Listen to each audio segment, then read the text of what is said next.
Welcome, everyone. Welcome to the Leaderonomics Show every Thursday at 10 a.m. KL, Singapore, Beijing time. We are here to talk with great leaders, with authors, with insights on leadership. And joining us today is Rob Pyne from all the way from Sydney, Australia. Rob, welcome to the show. Really glad to have you join us. And Rob, you've done quite a bit of things in your life. In fact, you've just authored a book. You are a coach, you're a facilitator. And you have some very deep insights. I think just pre-show we were talking a little bit about some of your deep insights on leadership. Tell us a bit about yourself and how you got into this space. Look, I'd love to just relate a short story, like a big moment in my life that led to me kind of focusing on decision making and leadership teams, right? So about 9 years ago, I was working in a C-level role, like in the world of marketing, and we went on a retreat and a workshop where the facilitator asked me and everyone else in it to kind of think about what are your values, your top 5 values. And so I took that pretty seriously. I think it was a moment in my life in my kind of mid to late 30s. Like that's a good question, right? So that night I wrote them all down, and I realized that I was only getting one of my values from my job. So that led to like, okay, I've got to do something different. And so the next morning I was actually on the Manly ferry, kind of sailing through, past the Sydney Opera House, and thinking about what am I going to do with my life that's more connected to my values. And I kind of thought back to my work at university on psychology, and I kind of specialized in decision making. And I was like, literally had a light bulb moment standing on the front of the Manly ferry. Why don't I help people make better decisions? Because I can see a lot of people find it difficult, do it wrong. Sometimes they don't realize. So that was a real kind of shifting moment in my life to go from employed in leadership teams to actually going out on my own, creating a business, running a practice. And here I am 8 years later, trying to help the world make better decisions in some ways. And talk us through that. I mean, what's the secret to making better decisions? Is there an insight that you can share? Yeah, look, so much to learn, right? Because we make decisions every day in our personal and business lives. Many of them we do by gut feel. And so I'm a big student of that. I love the work of things like Danny Kahneman that many of your viewers would have read, Thinking Fast and Slow. And one quote from him I really love, I think we should all relate to, is that someone asked him once in an interview, hey, Danny, so you've been studying decision making for 40 years. How do you find that, in your own life? Has it helped you? And he said, to be honest, not really. So one of the things I've really learned is it's very hard to change an individual's decision making. It's actually easier to do it in the context of a group, because people see and can, if you get the dynamics right, they can see what other people are doing and they can help other people make better decisions, help the group make better decisions. So really these days I call myself a leadership team coach, because actually no one's buying decision-making training and stuff like that, right? So it's better to talk about how does the team work. I think within that we try and help people make decisions in groups rather than, I do one-on-one coaching as well, and that does work. But it's actually easier to coach a team and to improve decision-making in a team. Right. And, I'm also equally fascinated with decision-making because, when you look at the definition of great leadership, you look at the Winston Churchills or the Gandhis, you look at all these great leaders, right? It usually boils down to some big decision, at a moment in time, the right time, at the right place, making that right decision, right? And almost all great leadership is somewhat defined by decision making to some extent. But how do you get to that point where you get that time, that opportunity, that space, and boom, you get it right, nailed on, right? Is there something that people need to prepare themselves to be able to make those good decisions at that point in time? Well, there's a couple of things that you're making me think that, right? So we talk about good decisions in the past and we think about the outcome, and what I guess you'll be familiar with is the difference between making a good decision process and having a good decision outcome. So sometimes you can use the information you have wonderfully, you can make a calculated risk, you can gather the intelligence of all the people in your room, and it doesn't work, the merger fails or whatever. Other times you just, you see leaders go finger in the air, have a guess, and it works out well. So one thing I'm clear to do is that over time, if you improve the process, your average results are going to get better. So I'm a big fan of looking at how does the process run, and how can you get leaders really Got it. thinking about the process of decision making, not just the outcome. So separating those two things.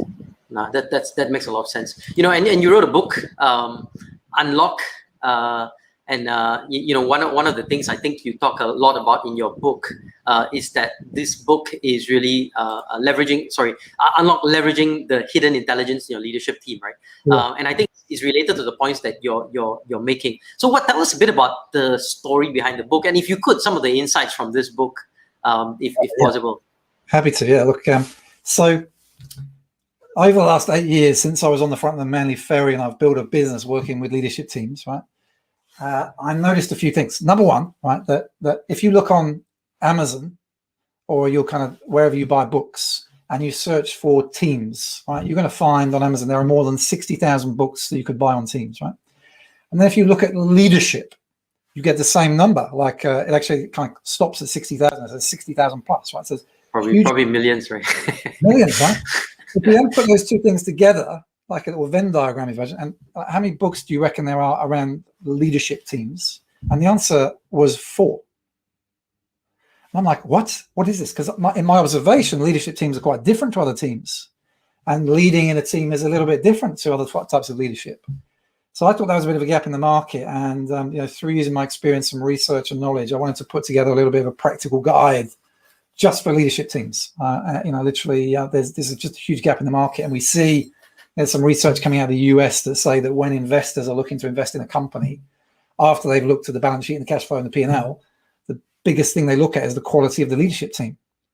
So, and I think we all know that leadership teams are important. Our strategies that we write in our businesses assume that we have a good, effective leadership team. And yet that's not the case. So not only is there a gap in the market, I think it's actually quite hard to be in a leadership team. I've been in 3. I didn't always find it easy.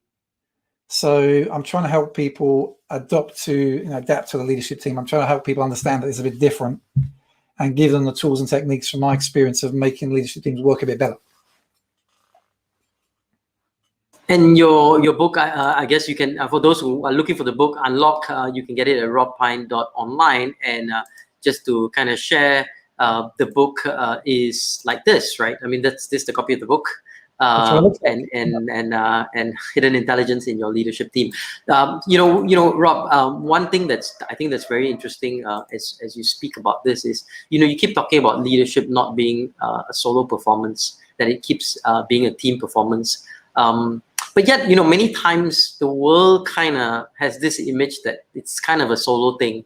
There's this Zorro that's out there and he's, you're fixing problems and issues.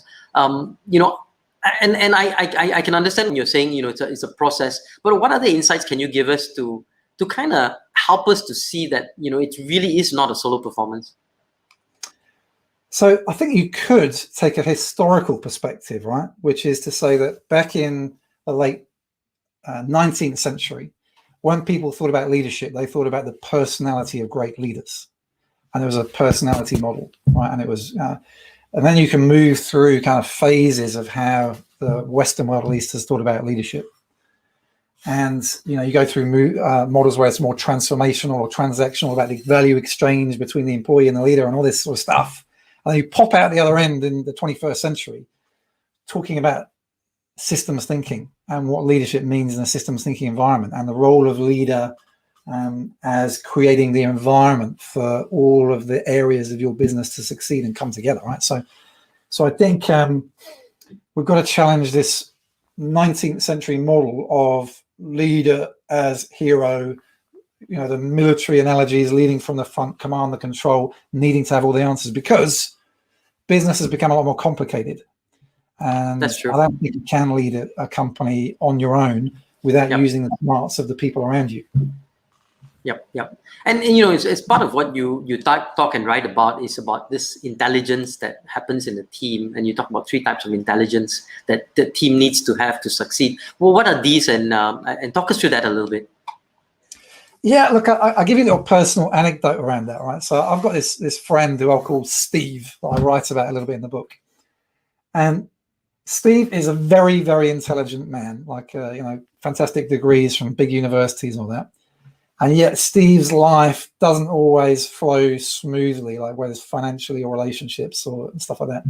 And one day a few years ago, I realized that, you know what, actually, just because you're intelligent in the sense of being able to do exams and do well at university doesn't mean you've got a practical common sense for your life, right?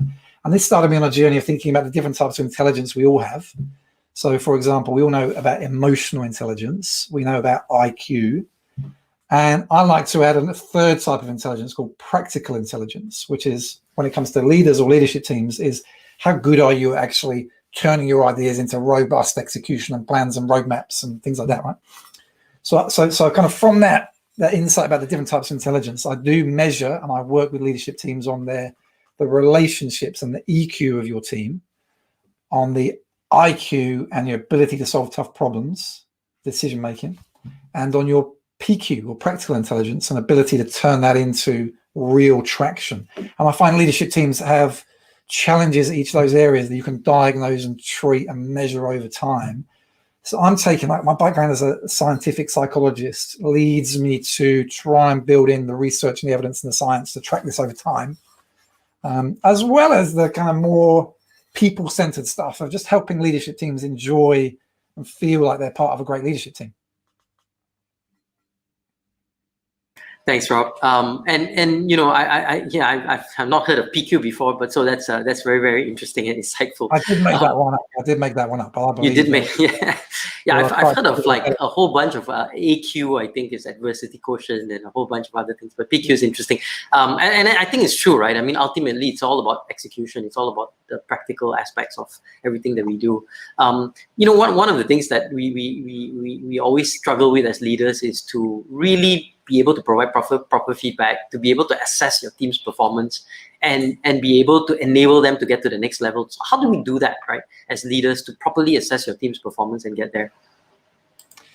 So I think we need to use a consistent framework, and there are many frameworks for leadership. There are not many frameworks at all for leadership teams. So there are frameworks for teams, like famously Lencioni's 5 dysfunctions of a team, but that doesn't apply to leadership teams in exactly the same way, right? So I've built, again, a framework that sits in the middle of what does collective leadership look like? How do you measure it? And one of my favorite kind of pieces of research that underpins my framework comes from the MIT Center for Collective Intelligence, research led by Anita Williams-Woolley, where they looked at how do you, why are some teams more than the sum of their parts? Why are they smarter than the sum of their parts when it comes to solving problems? And what they found was 2 specific measures, actually three specific measures predicted whether a group of people would be good at solving a tough mental challenge, right? And those 3 things are not the average IQ of the individual members or the maximum IQ of the individual members, right? It's actually related to the dynamics between the group. So the actual team intelligence exists in the gaps between people, right? Those dynamics and relationships. 3 things they can measure, right? Number 1, social sensitivity. How good are you at computing what other people might be thinking and feeling? So you can actually measure that, right? Number 2 is going to be conversational turn taking. So they can measure how much different people talk and is it roughly equal over time? And your experience of that and your viewers' experience of that will be, if there are 1 or 2 people who dominate and 3 or 4 people are super quiet, evidence suggests that you're not going to come up with the best solutions. The third factor that predicted a team's overall intelligence collectively was the number of females in the team. They found that the more females you had, the more intelligent the team was. And they did look at that and show that it was kind of related to social sensitivity, in that teams are better at solving tough problems if the members are better at thinking about how are you feeling and thinking about this, my teammates, whether it's in a virtual or face-to-face environment, it works just the same. So we can measure stuff like that. So I've put the metrics around that, and I can survey teams and measure it over time to see how they're performing behaviorally. And then we can start to relate that to their outcomes. Interesting. And all those are covered in your book when you write about stuff like that. Yeah, there's a whole bunch of research that underpins this. And that's I think, you know, very, very interesting insights about teams, especially on the sensitivity pieces and some of the other pieces, when, you know, especially when you talk about diversity, but not so much the expression of diversity, I guess, is the output, is the conversational pieces that you talk about, is are we equally sort of putting in our share of thoughts and figures. We've got a couple of guests that join us. Aramis, I think it's a question. I think, and if I'm trying to understand what it is organizational behavior with a question mark. Rob, do you kind of sense what his question is?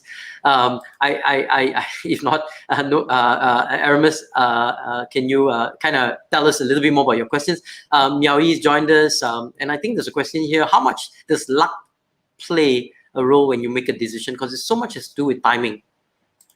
Yeah, look, so I love this question, and look, something that's inspired me in the last couple of years is the concept of thinking in bets, which is a book that came out a couple of years ago. And I think a lot of the work on decision making, such as Thinking Fast and Slow, the classic book that everyone's picked up at the airport and read a bit and maybe put down, right? Yep. Not very practical. Like, you can't read Thinking Fast and Slow and then go, this is what I do with it. Whereas Thinking in Bets, I think it's by the author's name is Duke, from memory. The surname is Duke. It's a lady, and she frames up, like with the leadership team, let's think about the initiatives we've got in front of us as laying down a series of bets. And Spotify actually use this a little bit, and so that brings in the concept of luck, right? So we're going to lay 5 bets down, which are our strategic bets for next year, and by using that language and that framing, we're automatically acknowledging that there is an essence of luck here, and that we can't know for sure that they're going to work. And I love that. Just really simple framing is a way to improve your decision making. It's super practical. So I'll often use that with leadership teams, is start to shift the way that the language they use. So think about these as bets rather than fait accomplis, or things that are definitely going to work. So that kind of talks to bringing in the role and acknowledging the role of luck. Because I'm a big advocate of that. Is you can make your own luck for sure, but there's still an element of luck that we don't view when we read the case studies. When you look at the history of Google, it all looks so logical in hindsight to become a $1 billion, trillion-dollar company. But there was a lot of luck on the way through. Yep, we've got Erasmus kind of reclassified, team and leader for books. Could they be classified as organizational behavior containing management and people? Okay, so I mean, possibly you're referring to when I talk about 60,000 books in teams and 60,000 books on leaders, and that kind of area. So look, there are definitely other books that talk about teams and leadership. But if you were a leadership team, if you were forming a new leadership team or trying to fix a current leadership team, it's pretty hard to find out where to go, and that's the kind of gap I'm trying to fill. I could talk about the 3 F's, so forming, fixing, and future planning. So those are the 3 needs that people come to me with, saying, my leadership team needs some help. Can you come and partner with us for a year? And it's difficult to find books on that. So, that's the kind of areas I'm trying to solve. And of course, they involve organizational behavior. But they're unfortunately, the small number of books that I can find are pretty well hidden. Okay, Rob, it's been really engaging and enthralling talking to you. We're going to take a quick break, and we're going to come back in a bit to continue the dialogue with Rob, but also to get him to take on the Thinkonomics Challenge. Rob, I'll explain that in a bit. We'll take a short 30-second break. We'll see you right back right after this break.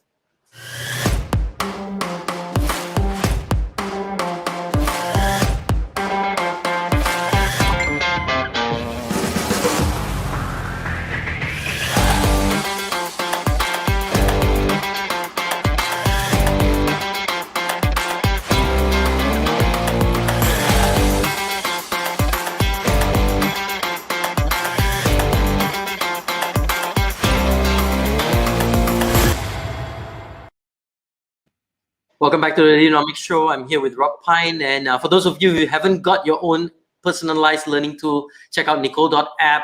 It's a fabulous tool that I am pretty addicted to. I think we see a couple comments. Erasmus says, thank you. I think you got hold of your question. So Nicole.app, check that out. Rob, we were talking about the Thinkonomics Challenge. Now, the Thinkonomics Challenge is something, unfortunately, every guest of the show is subjected to, from the Queen of Sweden to Robert Kiyosaki, and everyone else has gone through the Thinkonomics Challenge. It's simple. It's a quick fire sort of challenge where we'll ask you questions related to the values of our organization, Leaderonomics, and you just have to answer. And if you can answer all 5, our producer will give you a special gift. Right. So let's start with Thinkonomics Challenge.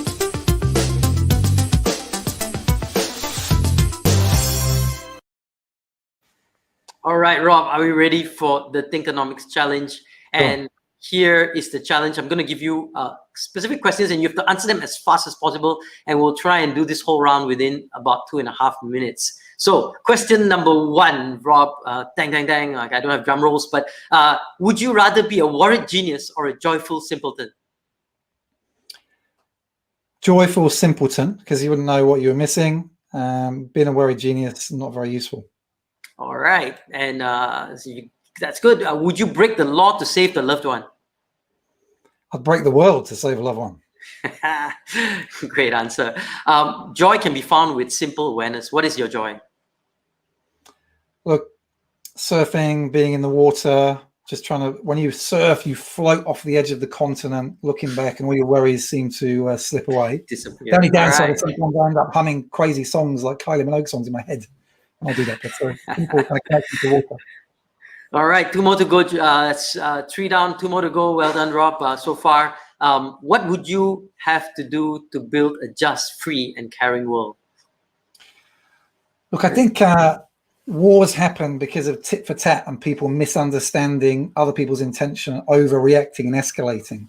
So I think we've got to actually just help people and systems stop and think before they react, and they overreact and it escalates. All right. And the final question, Rob, we'll see whether you get through this. What qualities in you do you wish to share and teach others to harness, and why? Look, I am known by my friends to ask some pretty provocative questions when we're sitting around having a drink or whatever. And I think the world could do with asking some tougher and more difficult questions rather than, I used to hate it working in an office where people just, you're in the lift and people say, how are you? And you go, busy. And so I'm more interested in, saying like, what great work are you doing today? And stuff like that. Like this, the world needs to ask better questions and be more provocative. All right, and I agree. Questions change the world, not answers. So Rob, you've done it. You've passed the Thinkonomic challenge, and whoa, prize.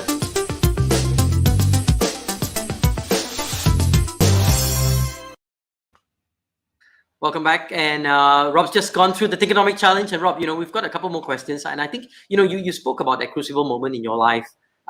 Where you had to kind of chart out your values, and you realized that you were not living your values at that point in time. Are there other crucible moments that defined who you are? I think Warren Bennis talked about how crucible moments shapes you as a leader in many ways and many forms. Were there other crucible moments that shaped you? Look, a huge one for me was moving countries, which many of your viewers might have done. These days, quite common, right? So when I was 22, I had just been traveling in Africa for a year, went back to the UK where my family were, and I was all set to do a PhD in decision making, right? I'd got it all lined up, got the funding, and I went along to the orientation at this university, and I never went back.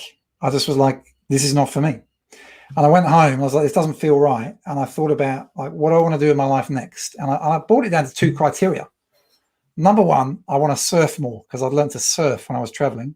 And number 2 was I needed to find somewhere I could surf and earn some money, right? So, and literally there and then I was like, right, I need to move to Australia. That's where in Sydney, I can surf and earn money.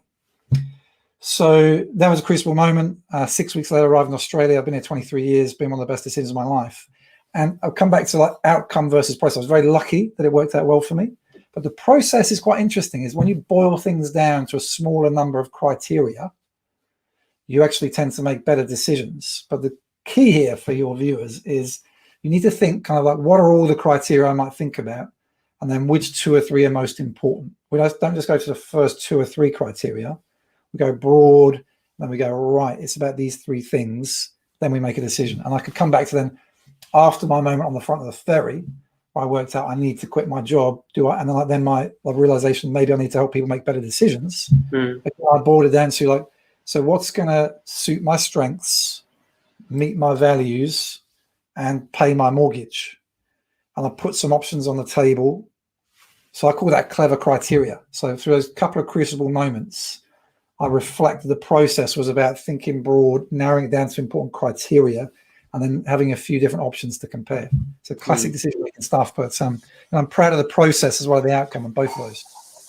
Yeah, and it's fabulous to hear. I mean, I think you're absolutely spot on process being the key here. And thanks for sharing your process in terms of how you helped prioritize what was key in your life. One of the things I think in this pandemic that is really scary is a little bit of although people seem to be working from home and you seem to be not in the offices, but burnout rates are significantly higher. There's a lot of mental health issues. There is some significant teams that are kind of, I mean, a lot of leaders have no control on how to manage their teams and how to avoid burnouts and how to avoid issues that are cropping up throughout the team. How do you help teams, especially enabling them to continue to be high performing without the perils of burnout and overworking and mental health issues? So, I mean, this is stuff I'm living through at the moment. I'm doing a leadership team day yesterday, doing it all online with a company whose business has just kind of almost shut down because of the lockdown we're in Sydney, right?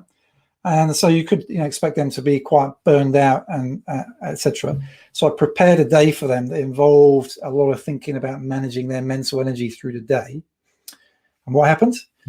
Actually, they did really well. They managed to pay attention all day. We literally were 8 hours on Microsoft Teams, looking at all their strategic initiatives for the next 12 months. And they did really well. And what are some of the principles of that?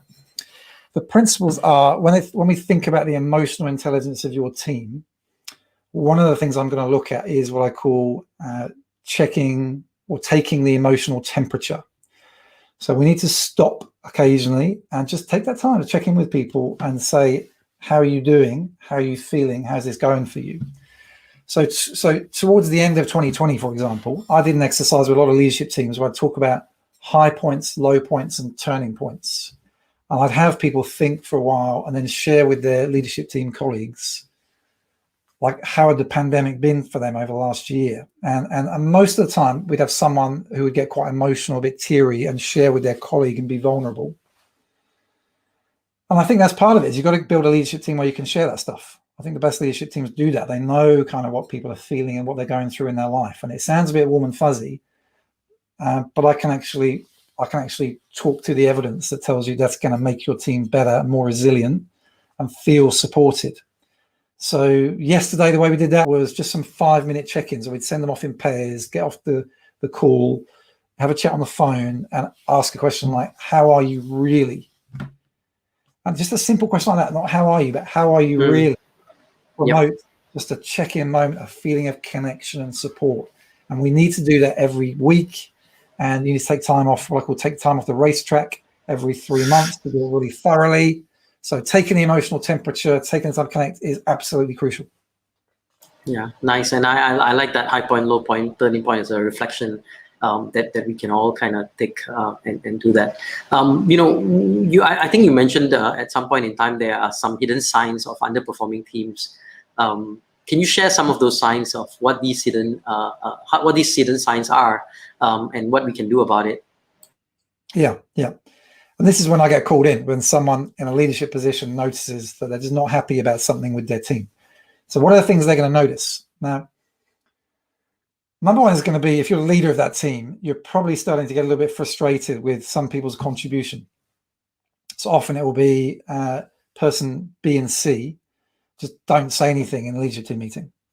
So that'll be a sign, is there's not that equality of turn taking. Another thing you might notice as a leader is you feel like no one's ever got any ideas that are better than mine. So I'm trying to get their contribution, but their contributions are no good. So I'm ending up running the show anyway, even though I'm trying to ask them and be consultative. So that's another sign that you've got to look out for in yourself as leader of the team. Another thing you're going to be looking for is just people feeling like the leadership team meetings are boring, which is like when people just go through and update what's going on in their functional area. So marketing talks about marketing, operations talks about operations, and finance talks about finance, and then we just wrap up. Like, what's the point in that?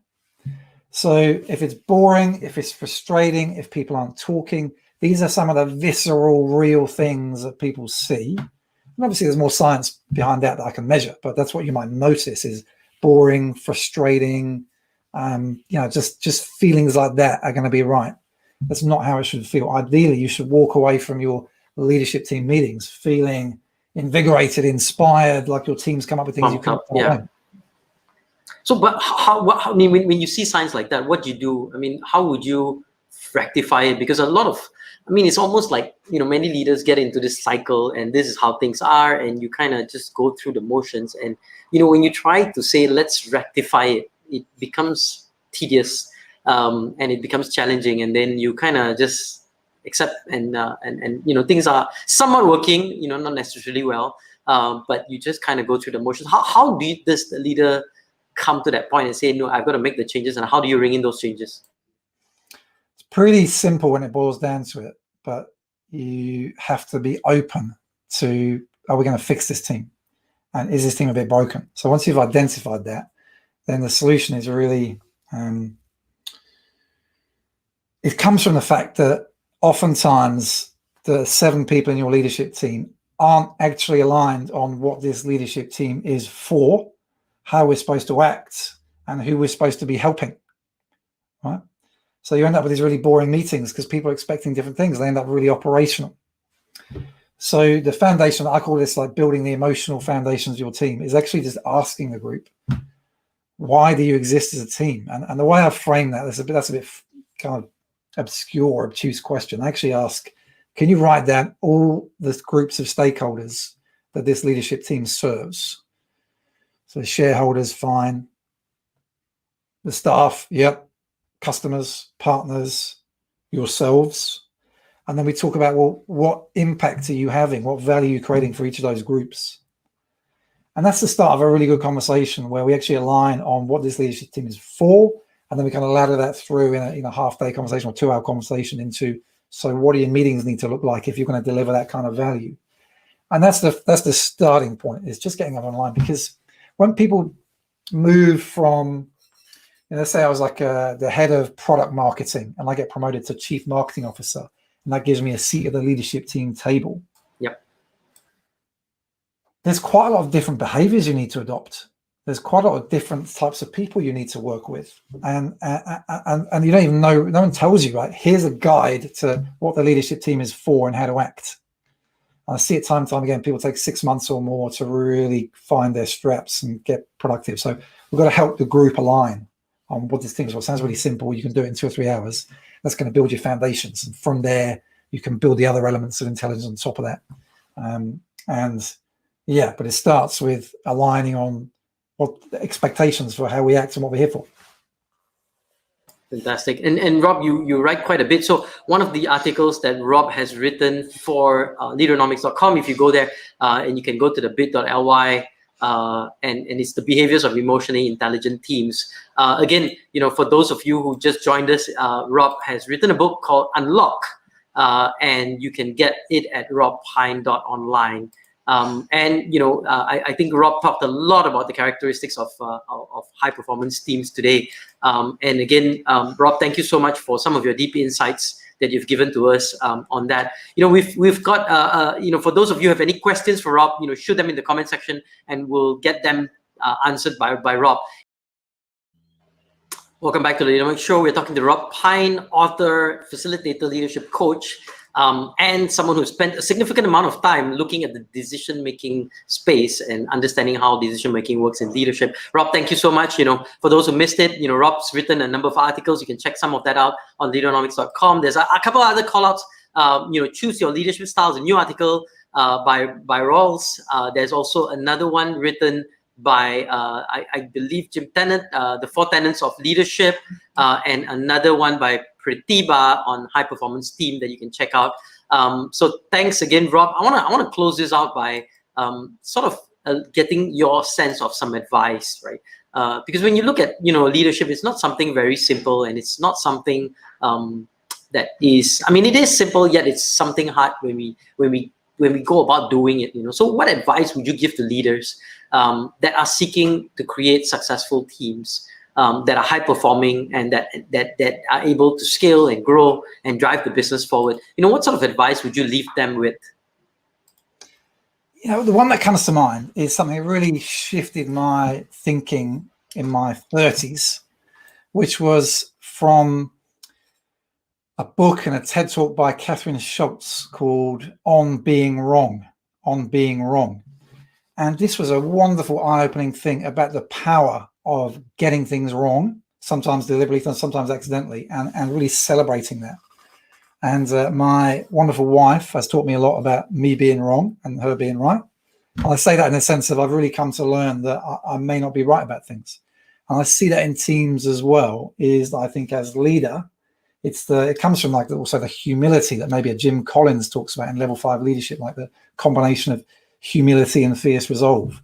So the best leaders are not these hero Napoleon-like figures commanding from the front with a massive ego. They are more humble and they're open to being wrong and they're listeners, right? So I often talk about the leader speaks last. We want to avoid groupthink by the leader setting the environment where they listen, they build, they acknowledge, and they also create an environment where no one's feeling judged. So that people aren't feeling like they need to impress the leader. And being open to being wrong is really just like a nice way into that conversation about humility. So that's kind of really helped me, and a really simple concept. I love simple concepts like that. Yep. All I heard from you was that, the wife is always right, and that's the best advice you can give somebody. But Rob, thank you so much. I think that was it's pretty loaded with a whole bunch of different insights.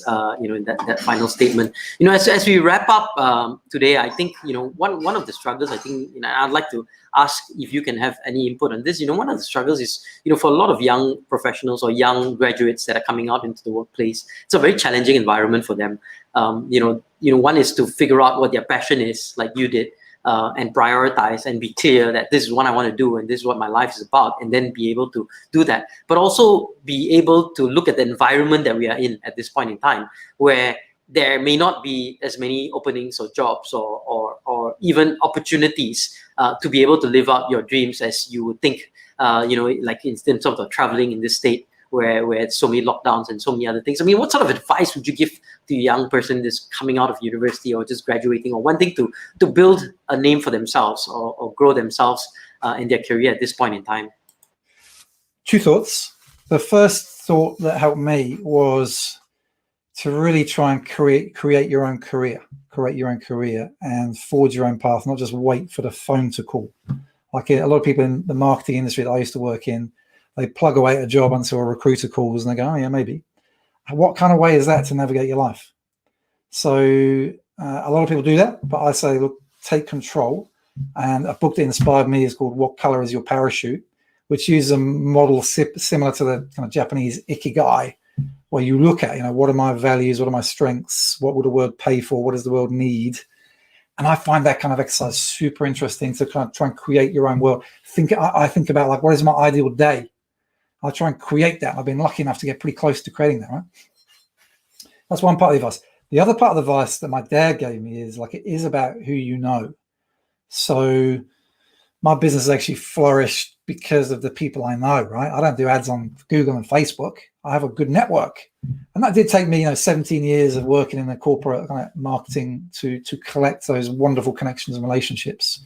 So you've got to balance those two things. So creating your own future is awesome, but it's going to be difficult if you don't have a network. So how do you balance those two and then pick the right moment to go out on your own if that's the thing that you want? So Yeah. And I think that's a very valid point. Many people don't talk a little bit about the networks and the relationships that you garner over the years that you can leverage at different points in your life. We've got two more questions. I think we've got about a minute and a half or so to wrap this up. But Pancha from Indonesia has a question. Hi, Rob. What do you think is the most underrated skill that a leader should have? That is a tricky one, the most underrated skill. So I'm going to be looking at that. Look, I think a skill that a lot of leaders struggle with is coaching other people, which comes back to this listening, not giving the answer. I'm not sure it's hugely underrated because I think we all know it, but it's hard to put it into practice. So it's the art of asking questions and allowing other people to breathe, right? So coaching would be an important skill.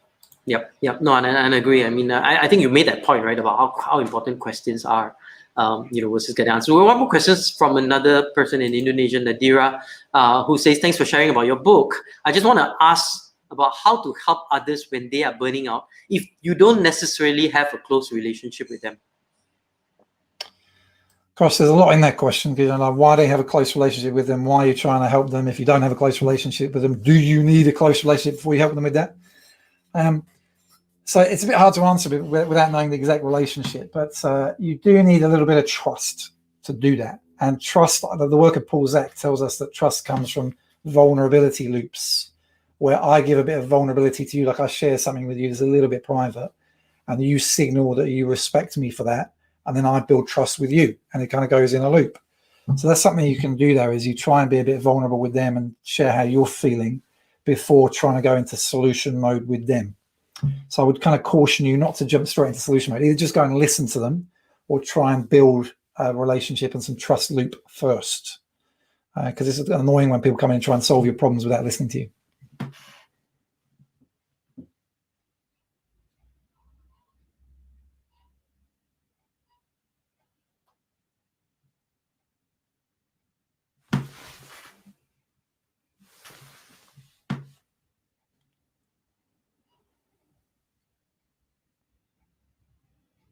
I feel like I should probably tell you you're muted just in case. Oh, sorry. You